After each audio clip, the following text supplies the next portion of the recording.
You're watching ABC 7 News at 4, starting with First Alert Weather.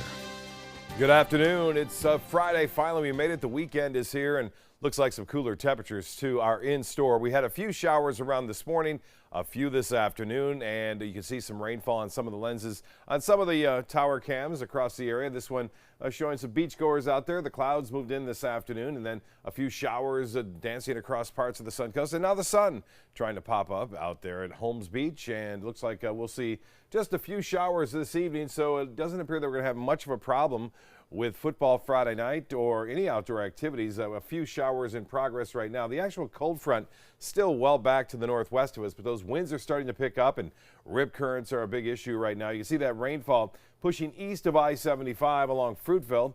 That storm is heading off to the southeast, and a few light showers down to our south, just offshore Venice. The overall picture showing that storminess a little bit heavier up near Hillsborough County.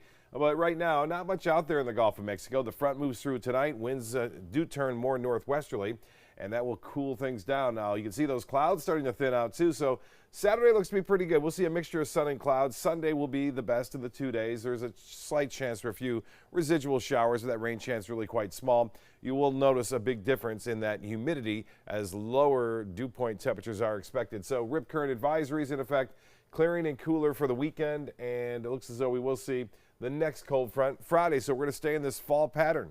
Looks like by Friday of next week, we'll see some showers and some thunderstorms on into Saturday. We'll have more on all of that, and we'll take a look at the tropics. There is a system out there. It looks like it will develop here in the next several days. We'll have the details on where that may be heading coming up in just a few minutes. Jacqueline, Scott. Okay, Bob, thank you. Now to our top story. Federal authorities have arrested a South Florida man in connection to the suspected explosive packages discovered across the country this week. 2 additional packages were uncovered by authorities today, bringing the total to 12 packages addressed to various prominent Democrats and CNN headquarters. ABC's Maggie Rulli has the latest. A suspect is in custody. Authorities confirming Cesar Sayoc is a person they believe is connected to the suspicious packages sent across the country. At least a dozen potentially explosive devices sent to frequent critics of President Trump. Today, the president is responding. These terrorizing acts are despicable and have no place in our country. The news comes as overnight another package was intercepted in a mailroom in Florida, addressed to Senator Cory Booker. Then, a couple hours later, this block shut down in Manhattan after another package is discovered addressed to former Director of National Intelligence and current CNN contributor James Clapper. This is definitely domestic terrorism, no question about it in my mind. Clapper remaining defiant while speaking on CNN. This is not going to silence the administration's critics. Authorities zeroing in on South Florida to this postal facility just north of Miami. Homeland Security confirming that at least some of the devices were shipped from Florida. Authorities also confirmed that all the packages share the same characteristics: 6 American flag postage stamps, padded yellow manila envelopes, a pipe bomb type device inside, and all listing the return address of Congresswoman and former head of the DNC, Debbie Wasserman Schultz. Obviously, it's devastating, deeply disturbing to have my name used in that way. It's sinister and evil. Authorities confirm that Sayoc will ultimately be brought here to New York City and charged by federal prosecutors. Maggie Rulli, ABC News, New York. A Northport bank is back open this afternoon following a suspicious package scare. Northport police were called to the Bank of America branch on Tamiami Trail after the envelope, which said bomb on it, was dropped off in the bank around 10 o'clock this morning. The Sarasota County Sheriff's Office bomb squad used a bomb-sniffing dog and a robot to dispose of the envelope and ended up being nothing dangerous. While crews were on the scene, the man who left the envelope was identified. Police say he wanted the bank to fax some information about explosives to federal authorities. It appears there was no ill intent, and he is not facing any charges for now. University of Central Florida officials say an email sextortion scam is targeting university accounts. These emails claim to have video of users watching adult websites and then demand $900 if they don't want the video shared with all of their contacts. The university tweeted about the email scam on Thursday, asking anyone who has been targeted to report it. I have access to all your accounts, social networks, email, browsing history accordingly of all of your contacts, files from your computer, photos, and videos. Wow. was most struck by the adult sites that you occasionally visit. You have a very wild imagination. Okay, so yeah, obviously, I think he's obviously trying to freak people out. This is not the first time UCF has encountered issues with cybersecurity. The Social Security numbers of more than 60,000 students, staff, and faculty members were compromised through the school's database in 2016. Jacqueline joins us now with Sarasota County emergency crews' experience with relief efforts in the Florida Panhandle. Scott, an engine strike team from Sarasota County Fire Department made its way home last night after being deployed to the Panhandle to help out with devastation from Hurricane Michael. ABC 7's Jackie Kelly talked with a firefighter who helped out and tells us more about their work there. Jackie? Jacqueline, over a 16-day period, 60 firefighters from Sarasota County Fire Department were deployed up to the Panhandle to help out. Now, earlier, a firefighter paramedic told me that they worked with the Urban Search and Rescue and the Disaster Medical Assistance Team to help transport victims to the hospital and to shelters. Now, currently, there are still 4 people there from the fire department at the State Emergency Operations Center, but they don't plan on deploying any more teams up to that area at this time. And at 6, you can hear from a firefighter who talks about his experience up at the Panhandle. Back to you. All right, Jackie, thank you.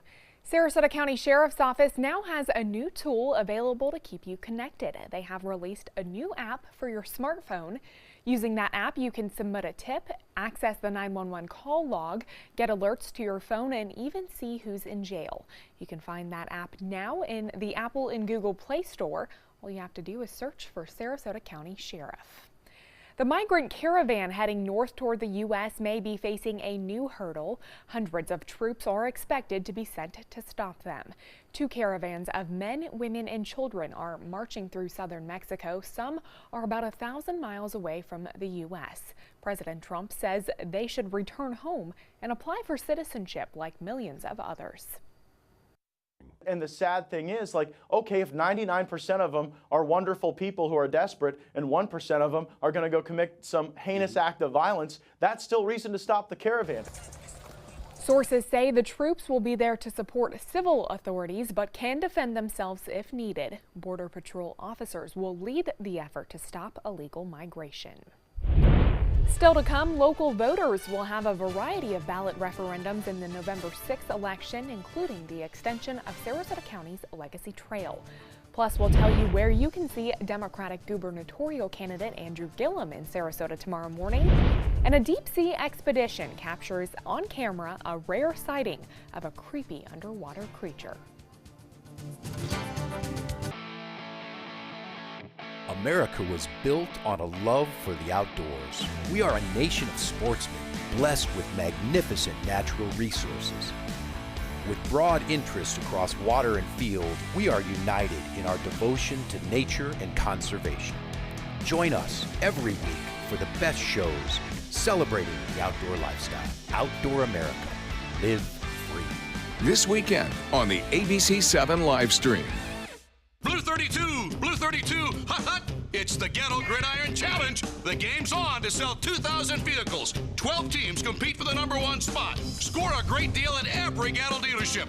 Buy with 0 down. Make no payments for 90 days. Choose from 14 of your favorite brands, all on sale. Who will make it to the end zone? You decide. Rush to a Gatto location near you or visit Gatto.com. Gattle's got it. Christmas Traditions by Lux Art Silks, where more is merrier. Make your holidays sparkle with style. Browse our amazing showroom, cute collectible cottages, and beautiful Christmas displays. Find the inspiration, selection, and quality you need to deck the halls merry and bright. Christmas Traditions also features the area's largest selection of quality pre-lit Christmas trees, every size, shape, and color, and plenty of decorations to make your home shine for the holidays. Christmas Traditions by Lux Art Silks, where more is merrier. Visit us on New 301, just a quarter-mile north of University Parkway. If you're looking for the perfect trip that allows you to spend quality time with the family, then discover the great outdoors on an Alabama Black Belt adventure. Create unforgettable memories while hunting, canoeing, camping, and more. Or challenge yourself on Robert Trent Jones Golf Trail, now celebrating 25 years. And while you're here, enjoy a Deep South dining experience. Book your adventure in one of our members' lodges or stay at the Renaissance Montgomery Hotel and Spa. Start planning an Alabama Black Belt adventure today. This isn't just any Saturday. This is a Saturday with the best Wi-Fi experience and your show streaming wherever you go. And with savings on wireless, this is a Saturday you can share with the whole family. This is how Xfinity makes life simple, easy, awesome. Get started with Xfinity Internet for just $29.99 a month for 12 months and ask how you can save on your wireless bill when you include Xfinity Mobile with your internet. Click, call, or visit a store today. Check out My Suncoast Dining on mysuncoast.com, your guide to the foodie lifestyle. ABC 7's own Chef Judy serves up her favorite recipes, cooking tips and trends, dining blogs, step-by-step videos, and Suncoast Restaurant Guide. You'll find it all at mysuncoast.com/dining. It's up to Sarasota County voters to decide whether or not to extend Legacy Trail north into downtown Sarasota. That referendum is on the November ballot. ABC 7's Erica Jackson joins us now live at the north end of the trail to share what voters need to know. Erica? Scott, good evening. Right now, bicyclists and runners can start their exercise at the historic train depot in Venice and stop here when they get to Culver House Nature Park. But if voters approve that referendum, they'll be able to continue past Clark Road, past Bee Ridge Road, all the way up to downtown Sarasota. Sarasota County says the extension would support access to tourist attractions like Siesta Beach, Nathan Benderson Park, and Ed Smith Stadium. And while the trail could boost tourism and economic development, the investment comes with a price tag.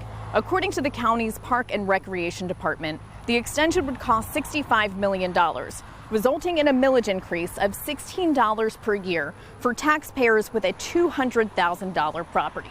Coming up tonight on ABC 7 News at 6, we'll share why supporters of the bond referendum say that the extension could also benefit students.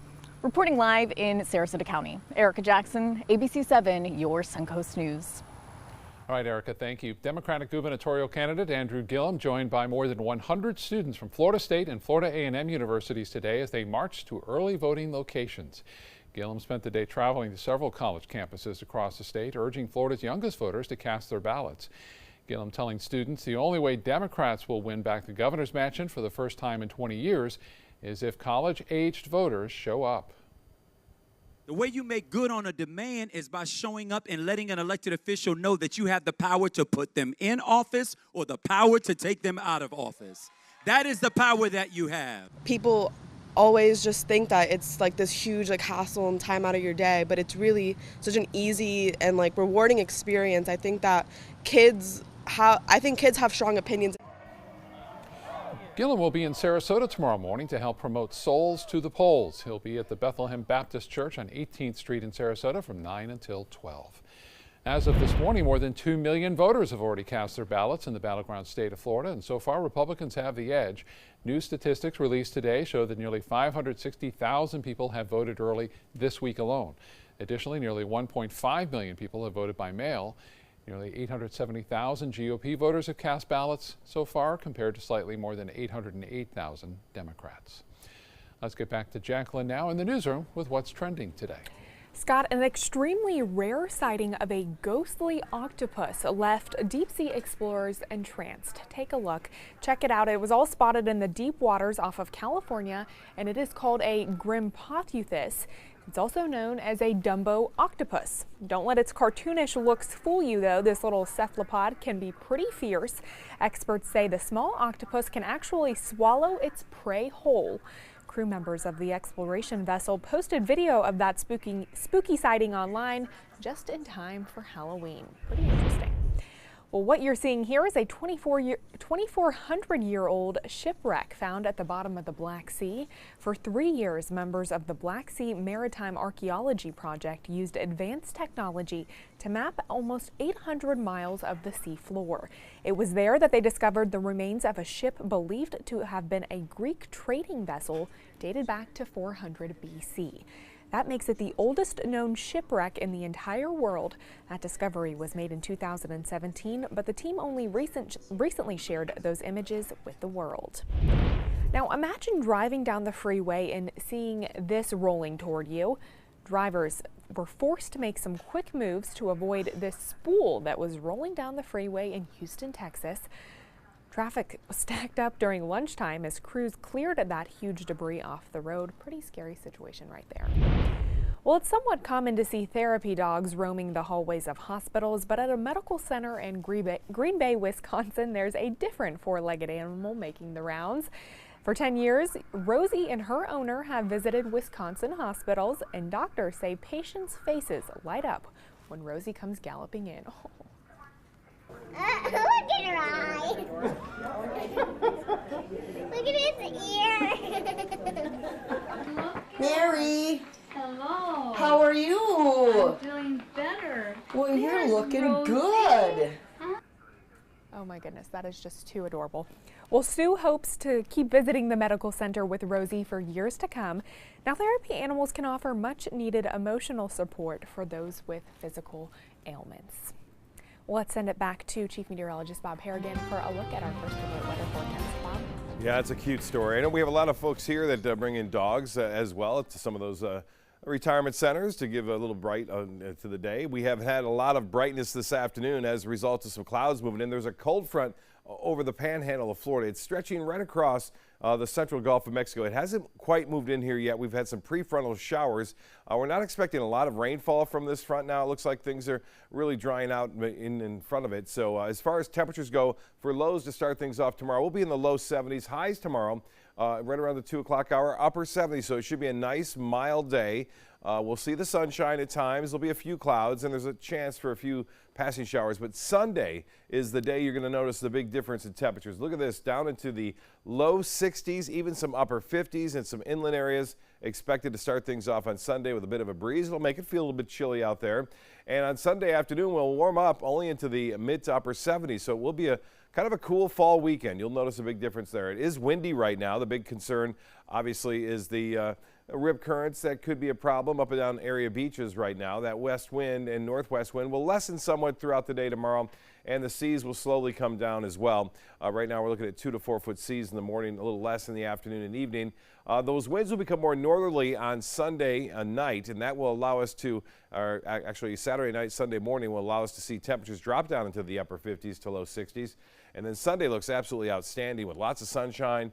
Temperatures into the mid to upper 70s for highs. The radar picture not very active this afternoon. We have some showers around. Some heavier storms were earlier into near the Tampa Bay area, also Pinellas County. Those have since moved on, and just some spotty showers here and again. Not much going on into western portions of Manatee County. Braden, you're looking kind of cloudy right now, but for the most part, the rain is over, and there's a slight chance for a few evening showers, but nothing to really cause too much concern, as this front that moves through will be relatively unnoticed in terms of rainfall. We will see some cloudiness with it, though. Temperatures still staying into the mid-70s by 11 o'clock tonight, so the cooler air really won't arrive until the day tomorrow, with high temperatures expected in the upper 70s. And the hourly planner looks like this. Look for a mixture of sun and clouds, and maybe a chance for a shower or two, but not much.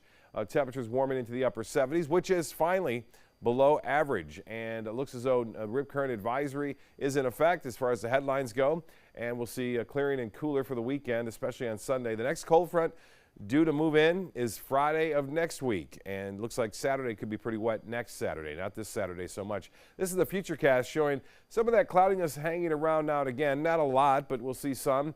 And this model is depicting a little bit of activity, but I don't think we'll see much here at all. If anything, a brief shower or two. Out in the tropics, we still have a month and a couple of days to go before the official end, and this system has a good chance of becoming a non-tropical or tropical low and pushing off toward the northwest. You can see from the Futurecast, they're going to have a big storm over the northeast over the weekend. We'll see some reinforcing cooler air, as I mentioned, on into Monday. High pressure dominating the weather. Looks to be pretty good for trick-or-treaters on Halloween. Well, for boaters tomorrow, not the best. The northwest winds at 15 knots. Seas will be 2 to 4 feet with a moderate chop, subsiding somewhat in the afternoon. 7-day forecast then calling for nice weather all the way through. Temperatures into the upper 50s even on Monday morning. Halloween looks good. 83 for your high. A slight chance for showers onto late Thursday night, but more so on into Friday of next week. And be sure to download your ABC7 weather app. I know I have it on my phone and did it this morning. Checked it out real quick. Meteorologist John Scalzi put out a little bit of an update on this cold front, as well as checked the radar. Just check it right there at your hand, at your fingertips. So download that. Just go to your app store and do a search for WWSB First Alert weather. Zoom in right into your neighborhood. Right. Find out if it's raining Absolutely. there. Yeah. Emergency workers are struggling to reach beach towns impacted by Hurricane Willa earlier this week, and there are flooding fears forcing more evacuation in parts of Mexico. Take a look at the impact of then Hurricane Willa had on western coast of Mexico, flooding as far as the eye can see. Even though Willa weakened after making landfall, it did bring heavy rains and winds. It was a Category 3 when it made landfall. There were no immediate reports of deaths or missing people, but the storm's 120-mile-an-hour wind damage. It caused problems to a hospital there, knocked out power, toppled wood-shacked homes, and ripped metal roofing off other houses in that region. Well, let's talk about another big storm. That's Super Typhoon U2. It ripped through the U.S. territory of the Northern Mariana Islands earlier this week, and it was one of the strongest recorded tropical cyclones to make landfall anywhere on the planet, with maximum winds of 180 miles an hour sustained. U2 was the most powerful storm on Earth this year, second strongest ever to strike a U.S. soil, topped only by the Labor Day hurricane that hit the Keys way back in 1935. Yeah, we showed you that eye just a couple of days ago as it passed. U2 passed over the islands of Tinian and Saipan, causing catastrophic damage. The territory's only hospital in Saipan said it received 133 people in the emergency room, and 3 patients had severe injuries that required surgery. 1 person did die from the storm. On the smaller island, which took a direct hit, most of the houses were destroyed, even some concrete ones reduced to rubble. Well, we hope we never see a storm like that around here for sure. Thank you, Bob. Yep. Still to come, where you and your kids can enjoy a night full of Halloween festivities. I'm Linda Carson from Suncoast View. Coming up Monday morning live at 9, learn how to help small animals in a disaster. Cat Depot introduces their new kittens. An artist shows us how he creates with beach debris. And know your rights if your car is damaged. And Southern Steer Butcher is in the kitchen. All that's coming up Monday morning live at 9. Did you know you could get life insurance for less than 32 cents a day? With Guaranteed Acceptance whole life insurance through TruStage, you can get up to $25,000 in protection with a single phone call, and you cannot be turned down for any reason. Even if you have health problems or are living on a fixed income, Guaranteed Acceptance whole life insurance policies could work for you, with prices starting at less than 32 cents a day. That's as low as $9.40 a month. TruStage can help free your family from immediate financial stress when you're gone. Utility bills, mortgages, car payments, those are a lot of things that can add up pretty fast.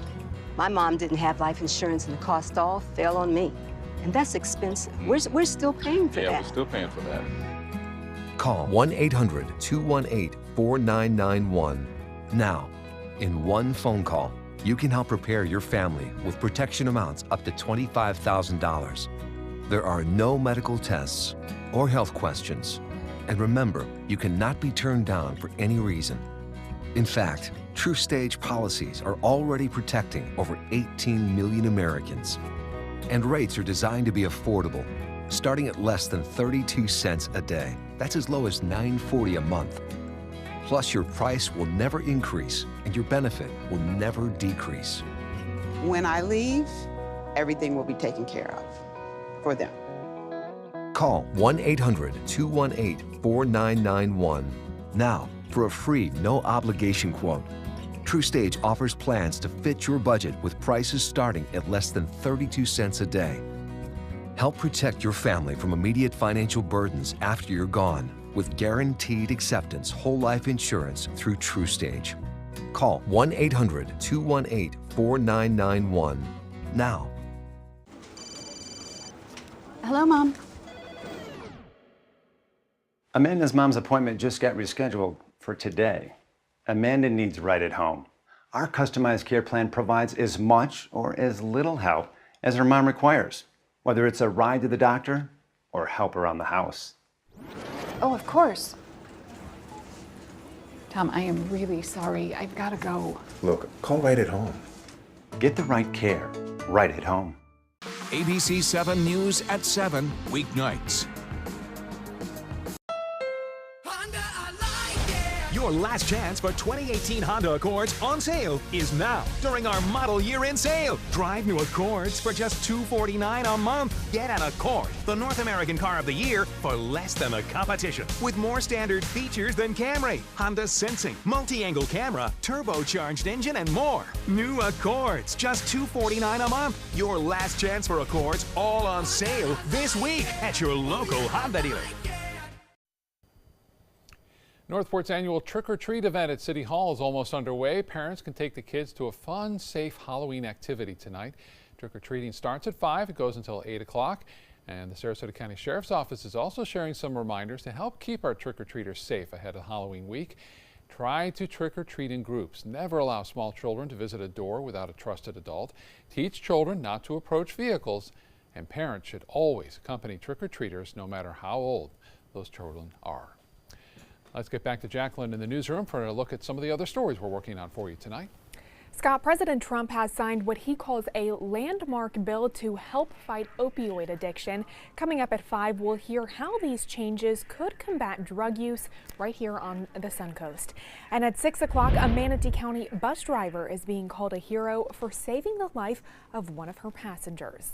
Now let's send it back to Chief Meteorologist Bob Harrigan for a final look at our forecast. Bob? Thank you, Jacqueline. It looks like those trick-or-treaters should be okay for this evening's event. You can see we had some sunshine earlier after a few morning showers, and then clouds came back this afternoon along with a few showers around, and then those are moving off to the east. A little break in the cloudiness. If you're going out for a walk tonight, you will see a mixture of clouds and some clearing skies at times. A west wind at 10 to 15.